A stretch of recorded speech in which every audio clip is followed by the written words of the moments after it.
बिस्मिल्लाहिर्रहमानिर्रहीम। अस्सलाम वालेकुम। हम बहुत गरीब थे और एक दिन मेरी अम्मी बीमार हो गई। डॉक्टर के पास लेकर गई तो उन्होंने कहा कि इनका इलाज बहुत महंगा है।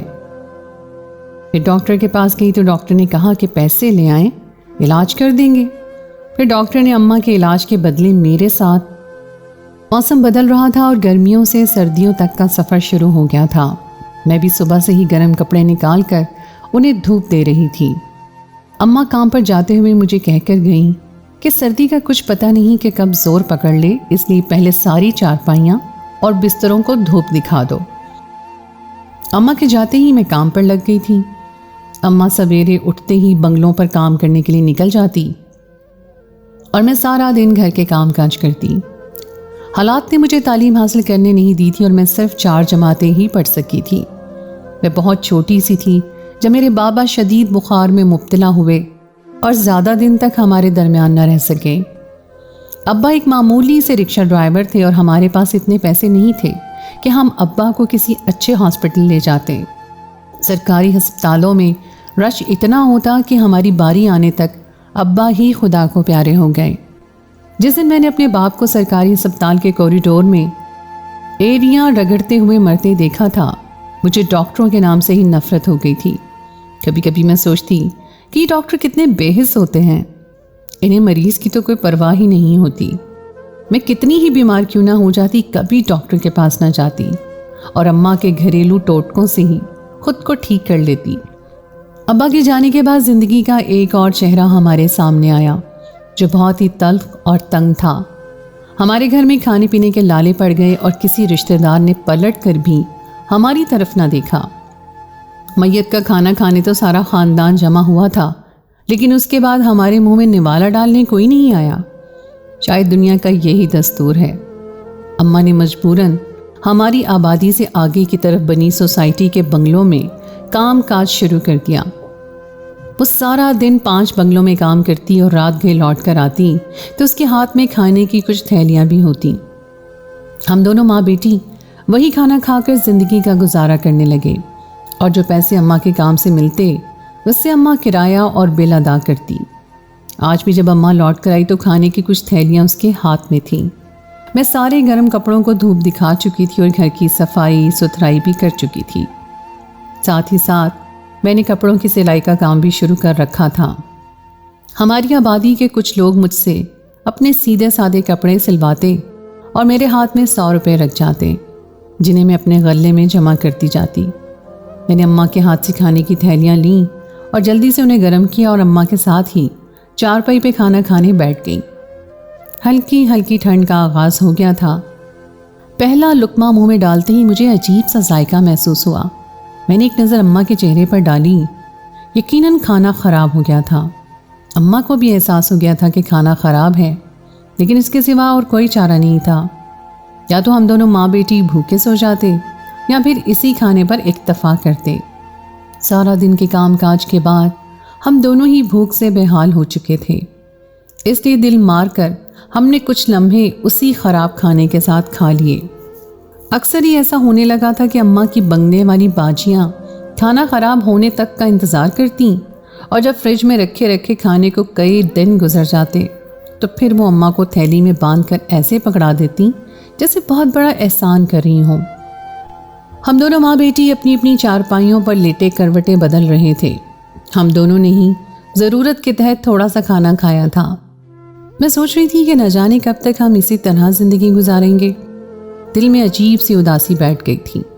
रात के न जाने कौन से पहर मेरी आंख लग गई और फिर जब आंख खुली तो अम्मा को दर्द से तड़पते देखकर मेरी जान निकल गई। फजर की अजानों के करीब अम्मा की हालत बहुत ख़राब हो गई और वो शदीद तकलीफ़ से तड़पने लगी। मैं बहुत ज़्यादा परेशान हो गई थी। मैं जवान थी, शायद इसीलिए मुझ पर ख़राब खाने का कोई असर नहीं हुआ था, लेकिन अम्मा अपनी उम्र की वजह से बर्दाश्त नहीं कर पाई थी। थोड़ी देर में अम्मा की हालत इस कदर ख़राब हो गई कि वो मेरे हाथों में आ गई। उन्हें बहुत ज़्यादा कै हो रही थी। मैं फ़ौरन ही अम्मा को लेकर सरकारी अस्पताल दौड़ पड़ी। कभी कभी हमें हालात वो करने पर मजबूर कर देते हैं जिसके लिए हम सारी ज़िंदगी राज़ी नहीं होते। अब्बा के मरने के बाद जिस सरकारी अस्पताल में मैंने कदम ना रखने का इरादा किया था, आज अम्मा को लेकर एक दफ़ा फिर उसी अस्पताल में आ गई थी। एक नर्स ने अम्मा को देखते ही डॉक्टर को बुलाया और डॉक्टर ने चेकअप करके बताया कि अम्मा के सारे जिस्म में जहर फैल चुका है। अम्मा के कुछ ज़रूरी टेस्ट करवाए गए। उसके बाद जो खबर मुझे डॉक्टर ने सुनाई वो मेरे होश उड़ा गए। डॉक्टर ने बताया कि अम्मा का जिगर पूरी तरह ख़राब हो चुका है और ऑपरेशन के ज़रिए जिगर का कुछ हिस्सा काट कर निकालना होगा। ये एक बहुत बड़ा ऑपरेशन था जिसके लिए लाखों रुपए दरकार थे। हमारे घर तो 2 वक्त की रोटी भी मुयस्सर नहीं थी। लाखों रुपए मैं कहाँ से लाती? डॉक्टर तो अम्मा की हालत के बारे में बताकर जा चुका था, लेकिन मेरे होश उड़ गए थे। मैं नर्स के कदमों में गिर गई और उसे कहा कि वही कुछ मेरी मदद करे। मेरी हालत देखकर नर्स को मुझ पर तरस आ गया। अम्मा तो आईसीयू में बेहोश पड़ी थी। नर्स मुझसे कहने लगी कि सरकारी अस्पताल की वजह से ही डॉक्टर ने आपको कम खर्चा बताया है, वरना ये ऑपरेशन तो बहुत ही ज़्यादा महंगा है और बहुत ही कम अस्पतालों में किया जाता है। आप किसी भी तरह पैसे जमा करने की कोशिश कीजिए ताकि जल्द से जल्द आपकी माँ का ऑपरेशन हो सके। मेरे पास सिवाय अपने गले में जमा शुदा पैसों और एक कमरे के मकान के सिवा कुछ नहीं था। मैं अम्मा को नर्स के सहारे छोड़े रोती धोती अस्पताल से बाहर निकल आई। अम्मा को पिछले कई अरसे से ये तकलीफ थी, लेकिन जब भी मैं अम्मा से इस तकलीफ का पूछती तो वो मुस्कुराकर कहती कि तेरे बाप ने जाते जाते मुझे बड़े दुख लगाए हैं, बस इसी का दर्द होता है। मैंने कभी सोचा भी नहीं था कि अम्मा अपने अंदर इतनी बड़ी बीमारी लिए घूम रही है। मैं थके हारे कदमों से लौटकर घर आई और अपने गले को फर्श पर जोर से दे मारा। 100 के कई नोट बिखर गए थे, जिन्हें जमा करके गिनने पर 4000 रुपये ही बन पाए थे। मैंने सारे नोटों को अपनी मुट्ठी में दबाया और एक नज़र अपने मकान पर डाली। मुझे तो ये भी मालूम नहीं था कि इस मकान के कागजात कहाँ हैं, मैं इसे फ़रोख्त कैसे करती।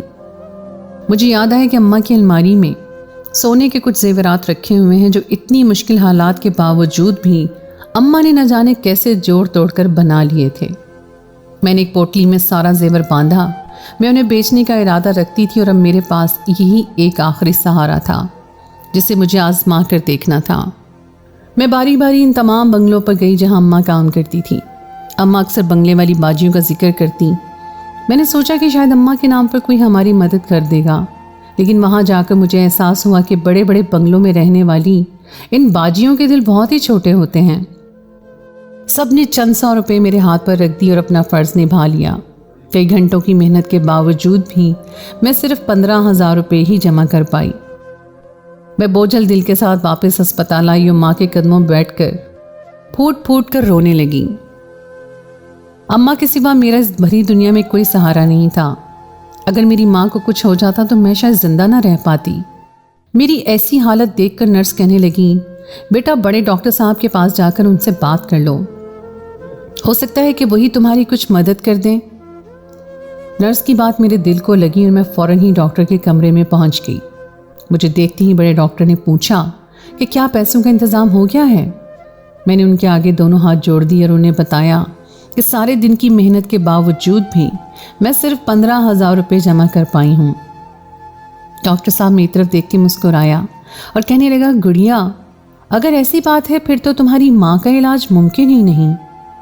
अलबत्ता मैं तुम्हारी माँ का इलाज अपने खर्चे पर करवा सकता हूँ, लेकिन इसके लिए तुम्हें मेरे साथ मेरे घर चलना होगा। डॉक्टर की बात ने मुझे चौंका दिया था। मैंने एक नज़र उनके चेहरे पर डाली जहां हल्की सी मुस्कुराहट छाई हुई थी। मैं 19 साल की एक जवान लड़की थी और डॉक्टर के जुमलों का मतलब मुझे अच्छी तरह समझने के काबिल थी। मैं फौरन ही 2 कदम पीछे हट गई कि कैसे मुमकिन था कि मैं इस उम्र रसीदा डॉक्टर के साथ उसके घर चली जाती। डॉक्टर कहने लगा कि जब तक तुम मेरे साथ ताउन नहीं करोगी मैं तुम्हारी माँ का इलाज शुरू नहीं करूँगा। आगे तुम्हारी मर्जी है। मेरे आगे कुआं था तो पीछे खाई। अगर मैं डॉक्टर की बात मान लेती तो अपनी इज्जत से चली जाती और अगर ना मानती तो मेरी माँ ही हमेशा के लिए चली जाती। डॉक्टर की नज़र मेरे चेहरे पर जमी हुई थी और मैं अपनी ज़िंदगी के सबसे मुश्किल दौराहे पर खड़ी थी। इंसान के सर पर जब कोई मजबूत साहिबान ना हो तो लोग ऐसे ही उसे मट्टी तले रोन देने के तैयार होते हैं। मुझे तो डॉक्टर से पहले ही शदीद नफरत थी और अब तो इस बात पर यकीन आ गया था कि सफ़ेद कोट पहने ये लोग दरअसल मौत का फरिश्ता होते हैं। मेरे लिए भी कोई फैसला करना ऐसा ही था जैसे ज़िंदगी और मौत के दरमियान चुनाव करना। मेरी माँ ने सारी जिंदगी मेहनत करके मुझे पाला पोसा था और अब वक्त आ गया था कि मैं उनकी मेहनत का सिला उन्हें लौटा दूं। बस कुछ ऐसे ही लम्हे लगे और मैंने ये फैसला कर लिया कि मुझे मेरी माँ चाहिए, क्योंकि अगर मेरी माँ का कुछ हो जाता तो ये दुनिया वाले मुझे वैसे भी इज्जत से जीने ना देते। मैं सबके लिए एक आसान हदफ होती और हर कोई मुझ पर मुसल्लत हो जाता। डॉक्टर ने मुझे अपने कमरे में बिठाया और नर्स को बुलाकर मेरी माँ के कुछ टेस्ट करने की हिदायत दी और मुझसे कहने लगा कि चलो पहले तुम मेरे साथ ताउन कर लो ताकि तुम्हारी माँ का जल्दी पूरी तरह इलाज हो सके। डॉक्टर की बात सुनकर मैं परेशान हो गई थी, क्योंकि मैं अपनी माँ को इस हाल में छोड़कर नहीं जाना चाहती थी। डॉक्टर ने कहा कि अगर तुम अपनी माँ को ठीक देखना चाहती हो तो पहले तुम्हें मेरे साथ चलना होगा। मैं पूरी तरह डॉक्टर के हाथों ब्लैकमेल हो रही थी और दिल में सोच रही थी कि इतना मुकद्दस पेशा अपनाने वाले कैसे अपने स्या दिल रखते हैं, किसी कमज़ोर और बेबस की मजबूरी का फ़ायदा उठाकर कैसे अपने जज्बात की तस्कीन कर सकते हैं। मैं मरे मरे कदमों से डॉक्टर के पीछे चल रही थी। उसने अपनी गाड़ी में मुझे बिठाया और हम अस्पताल से निकल गए। कुछ फासला तय करने के बाद गाड़ी एक बहुत बड़े बंगले के आगे रुक गई। गाड़ी से उतरकर भी मैं खामोशी से डॉक्टर के पीछे पीछे चल रही थी। मेरे कदम लड़खड़ा रहे थे और आंखों के सामने अंधेरा छाने लगा था। मैं अपने कदमों से खुद ही अपनी इज्जत की धज्जियां उड़वाने चली आई थी। डॉक्टर ने मुझे ड्राइंग रूम में बिठाया और कहने लगा, जितनी देर में मैं कमरा तैयार हो रहा है तुम यहाँ आराम से बैठो, मैं थोड़ी देर में आता हूँ। मुझे बैठे हुए कुछ ही देर गुजरी थी कि मेरी ही हम उम्र एक लड़की मेरे लिए शरबत का गिलास लेकर आई। होलिये से लग रहा था वो कोई मुलाजमा नहीं बल्कि इसी घर का हिस्सा है। मुझे तो लगता था कि बंगले में कोई भी नहीं होगा, लेकिन डॉक्टर तो बड़ा ही जीदार निकला था, जो अपने घर वालों की मौजूदगी में ही मुझे पामाल करने के लिए अपने बंगले में ले आया था। उम्र से तो वो लड़की डॉक्टर की बेटी मालूम हो रही थी। वो लड़की शरबत का गिलास मेरे हाथ में पकड़ाकर मेरे सामने रख गई। उसकी आंखों में मेरे लिए अजीब सी नफरत का एहसास था। वो एक टुक मेरे चेहरे को देखे जा रही थी। मैं कभी कभी नजर उठाकर उसकी तरफ देख लेती, लेकिन फिर शर्म से खुद ही नजरें झुका लेती। न जाने वो लड़की मेरे बारे में क्या सोच रही थी। मैं उसके बाप से ताल्लुक बनाने उसी के घर चली आई हूँ। थोड़ी ही देर में डॉक्टर पलटकर दूसरे कमरे में गया तो वो लड़की फौरन ही डॉक्टर के गले लग गई।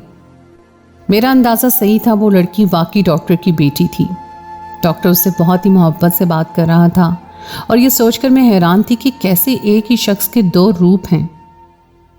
मैं उसकी बेटी की उम्र की थी, लेकिन मुझसे वो अपनी हवस पूरी करना चाहता था और अपनी बेटी को वो एक बाप की तरह मोहब्बत दिखा रहा था। अपनी बेटी को लेकर वो मेरे सामने ही बैठ गया और मैं हैरान नजरों से उन दोनों को देखने लगी। डॉक्टर मुझसे कह रहा था कि तुम्हें क्या लगता है मैं तुम्हें अपने बंगले में क्यों लेकर आया हूँ? शायद तुम्हें लग रहा होगा कि मैं तुम्हारी मजबूरी का फ़ायदा उठाकर तुम्हें यहाँ इस्तेमाल करने के लिए लाया हूँ, लेकिन मेरा ऐसा कोई इरादा नहीं है। तुम मेरी बेटी की उम्र की हो और मेरे दिल में तुम्हारे लिए बहुत ही इज्जत और मोहब्बत है, लेकिन तुम्हारी माँ की बीमारी को दूर करने के लिए तुम्हें यहाँ लाना बहुत ही ज़रूरी था। अगर आज तुम मेरे साथ यहाँ ना आती तो शायद तुम्हारी माँ कभी सेहतमंद ना हो पाती। मैं तुम्हारी माँ को हमेशा के लिए ठीक करना चाहता हूँ और इसीलिए तुम्हें मेरे साथ ताउन करना होगा। मुझे डॉक्टर साहब की कोई बात समझ नहीं आ रही थी। अगर मेरी माँ को ठीक करना था तो फिर हमें इस वक्त अस्पताल में होना चाहिए था। मेरा उनके बंगले में बैठ जाना मेरी माँ को कैसे ठीक कर सकता था? डॉक्टर साहब कहने लगे कि आज से 13 साल पहले तुम्हारी माँ हमारे बंगले में मुलाजमा थी। हम तुम्हारी माँ पर अंधा एतबार करते थे क्योंकि वो गरीब औरत थी जिसका शौहर रिक्शा चलाता था और उसकी छोटी सी बेटी थी जो हमारी ही बेटी की हम उम्र थी और वो तुम थी। कुछ अर्सा तुम्हारी माँ ने पूरी ईमानदारी के साथ हमारे घर काम किया और हम उस पर पहले से भी कहीं ज़्यादा भरोसा करने लगे। मेरी बीवी ने कभी तुम्हारी माँ को ये एहसास नहीं होने दिया कि वो हमारे घर की एक मामूली सी मुलाजमा है। फिर एक दिन हम पर क़यामत टूट पड़ी जब पूरा घर ढूंढ लेने के बावजूद भी हमें हमारी 5 साल की बेटी फातिमा कहीं ना मिली। और थोड़े ही दिन के बाद हमें एक फ़ोन कॉल मौसूल हुई और हमसे तावान का मुतालबा किया गया। हमें धमकी मिली कि अगर हमने पुलिस को इतला दी तो वो लोग हमारी बेटी को जान से मार देंगे। फातिमा हमारी इकलौती बेटी थी, हमारे पास पैसों की कोई कमी नहीं थी। हम नहीं जानते थे कि फातिमा घर से कब निकली, कब अगवा हुई, लेकिन हमारे लिए फातिमा की जान बहुत ज़्यादा अजीज़ थी। इसीलिए हमने पुलिस को इत्ला किए बगैर ही अगवाकारों को पैसे दिए और फातिमा को वापस हासिल कर लिया। जब फातिमा हमें वापस मिल गई तो उसके बाद हमने पुलिस को इत्ला दे दी। हमारे लिए रिपोर्ट दर्ज करवाने पर पुलिस ने तहकीकात शुरू की और पुलिस ने हमारे ही घर में आना जाना शुरू कर दिया। उसके कुछ ही दिन बाद एक रोज़ अचानक तुम्हारी माँ ने हमारे घर काम करना छोड़ दिया। हम नहीं जानते थे कि तुम्हारी माँ कहाँ रहती है। वो खुद ही काम होते हुए हमारे दरवाजे तक आई थी और हम उस पर भरोसा करने लगे थे। इसलिए जब वो काम छोड़कर गई तो हम उसे ढूंढ ना सके। और फिर जब अगवाकार मिले तो पुलिस की तफ्तीश करने पर उनसे पता चला कि फातिमा को बंगले से बाहर लेकर जाने वाली कोई और नहीं बल्कि तुम्हारी माँ थी। फातिमा और तुम बहुत अरसे तक एक साथ रहे थे, इसलिए बहुत अच्छे दोस्त बन गए थे। तुम दोनों ही 5 साल की उम्रों के करीब थीं और इसी बात का फ़ायदा उठाकर तुम्हारी माँ ने खेल खेल में मौका देखकर फातिमा को बंगले से निकाल लिया और अगवाकारों के हवाले कर दिया। अगवाकारों ने पहले ही तुम्हारी माँ को पैसे देकर ख़रीद लिया था। वैसे भी हमें ये बात पता चली तो हम सब हैरान रह गए, क्योंकि तुम्हारी माँ बहुत ही मोहब्बत का दिखावा करती थी और हम यही समझते रहे कि वो फातिमा को अपनी बेटी मानती हैं। फातिमा के अगवा हो जाने पर तुम्हारी माँ ने जिस तरह दुखी होने का इजहार किया था, हम चाहकर भी उस पर कभी शक नहीं कर पाए थे। चंद पैसों के लिए तुम्हारी माँ ने हमारी बेटी को एक ऐसी जगह भेज दिया था जहां उसकी जान भी जा सकती थी। फातिमा हमें वापस मिल गई थी। पुलिस ने तुम्हारी माँ को हर जगह तलाश किया, लेकिन कोई निशानी या अता पता ना होने की वजह से वो तुम्हारी माँ तक कभी पहुंच ना सकी। शहर में इस कदर कच्ची बस्तियां आबाद हैं कि किसी को वहां से ढूंढ निकालना बहुत ही मुश्किल काम है। उस दिन के बाद से मैं और मेरी बीवी कभी किसी पर एतबार न कर सके। हमने अपने घर बहुत से नए मुलाजिम रखे, लेकिन हम फातिमा को हमेशा सीने से लगा कर रखते। और इसी हादसे ने फातिमा को भी इस कदर ज़हनी तौर पर परेशान कर दिया था कि वो कम उम्री से ही डरी सहमी रहने लगी। वक्त ऐसे ही गुजरता चला गया और कभी हम अपने असल मुजरिम तक नहीं पहुंच सके। लेकिन आज सुबह जब मैं हॉस्पिटल के राउंड पर निकला तो मैंने तुम्हारी माँ को आईसीयू में बेहोश पड़ा देखा और मैं पहली ही नज़र में उसका चेहरा पहचान गया था। यह वही चेहरा था जिसकी खोज में मैं सालों से था। मैंने कभी सोचा भी नहीं था कि वो औरत जिसने मुझे ज़िंदगी का सबसे बड़ा दुख पहुंचाया है, मेरे रहमो करम पर अस्पताल के बिस्तर पर पड़ी होगी। तुम्हारी माँ को ना ही जिगर की कोई बीमारी हुई है और ना ही उसके इलाज के लिए लाखों रुपए की ज़रूरत है। मैंने तुमसे झूठ कहा था, क्योंकि मैं तुम्हारी माँ को तुम्हारे लिए तड़पता हुआ और बेचैन देखना चाहता था। तुम्हारी माँ को जहरीला खाना खाने की वजह से फूड पॉइजन हुआ था, जिसकी दवाई उसे दे दी गई थी और मैंने नर्स को बाकी ट्रीटमेंट की हिदायत भी दे दी थी। तुम्हारे यहाँ आने के बाद तुम्हारी माँ को होश आ गया होगा और अब वो पागलों की तरह तुम्हें तलाश कर रही होगी और मैं चाहता हूँ कि उसे एहसास हो कि हम फातिमा के लिए किस तरह तड़पे थे। तुम्हारी माँ ने चंद टकों के इवज़ अपना ईमान बेच दिया था। उसने हमारे साथ बेईमानी की थी और हमारे एतबार को ठेस पहुंचाई थी। मैं तुम्हारे साथ कुछ गलत करने के लिए तो नहीं लाया।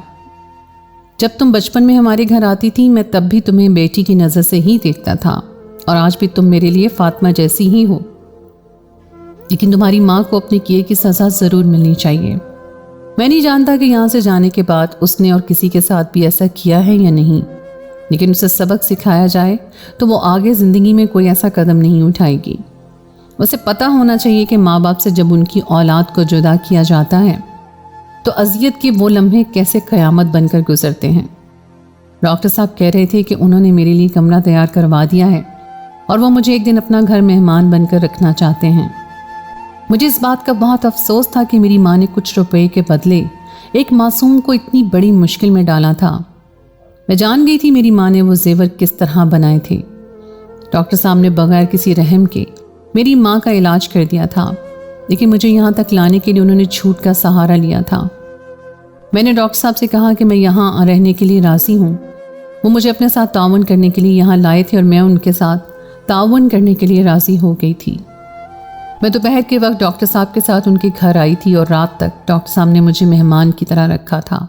रात गए तक मेरी माँ मुझे ढूंढ ढूंढ कर पागल हो चुकी थी और डॉक्टर साहब मुझे खुद ही मेरी माँ के पास उसे अस्पताल ले आए थे। मेरे गले लगकर मेरी माँ ऐसे रोई थी जैसे मैं उसे सदियों बाद मिली हूँ। लेकिन जैसे ही मेरी माँ की नज़र डॉक्टर साहब के चेहरे पर पड़ी तो उसे भी माजी का एक एक लम्हा याद आ गया और मेरी माँ ने खुद ही डॉक्टर साहब से अपने गुनाह का इकरार कर दिया। डॉक्टर साहब ने मेरी माँ को माफ़ कर दिया क्योंकि वो उन्हें उनके किए की सज़ा दे चुके थे। मेरी माँ ने उन्हें बताया कि मैंने लालच में आकर पहली और आखिरी गलती की थी, लेकिन उसके बाद मुझे एहसास हो गया था कि मैं गलत काम कर चुकी हूँ, इसलिए मैंने दोबारा कभी ऐसा नहीं किया। और आज तो मुझे इस तकलीफ़ का भी एहसास हो गया है जिस तकलीफ़ से आप लोग गुजरे थे। 2 दिन अस्पताल में रहने के बाद मेरी माँ ठीक और घर लौट आई और डॉक्टर साहब ने हमसे इलाज का एक पैसा भी नहीं लिया। जिंदगी दोबारा पुरानी डिगर पर चल निकली थी और अम्मा फिर से घरों में काम करने लगी थी और मैं सिलाई का काम कर रही थी। डॉक्टर साहब की बेटी फातिमा ने मुझे अपने कपड़े भी सिलाई के लिए भिजवाए थे और एक माकूल रकम भी अदा की थी। अब मैं और मेरी माँ जानते हैं कि हलाल कमाई ही इंसान को ज़िंदगी भर का सुकून पहुंचाती है। अम्मा ने सिर्फ कुछ रुपए हराम तरीके से कमाए थे और वक्त ने सालों का चक्कर काटने के बाद अम्मा को गलत काम का नतीजा दिखा दिया था। अम्मा ने वो कुछ घंटे अंगारों पर लौटकर गुजारे थे जब नर्स ने उन्हें बताया कि मैं पिछले कई घंटों से अस्पताल में नहीं हूं। अगर हम आज अच्छाई करते हैं तो कभी ना कभी वो लौटकर हम तक ज़रूर आती है। बिल्कुल इसी तरह जब हम किसी के साथ कुछ बुरा करते हैं तो वक्त कहीं ना कहीं हमें उसकी सज़ा भी ज़रूर देता है। तो दोस्तों, ये थी मेरी आज की कहानी। उम्मीद है आपको आज की कहानी पसंद आई होगी। कहानी अच्छी लगे तो उसे लाइक ज़रूर कीजिए, अपने दोस्तों के साथ शेयर कीजिए।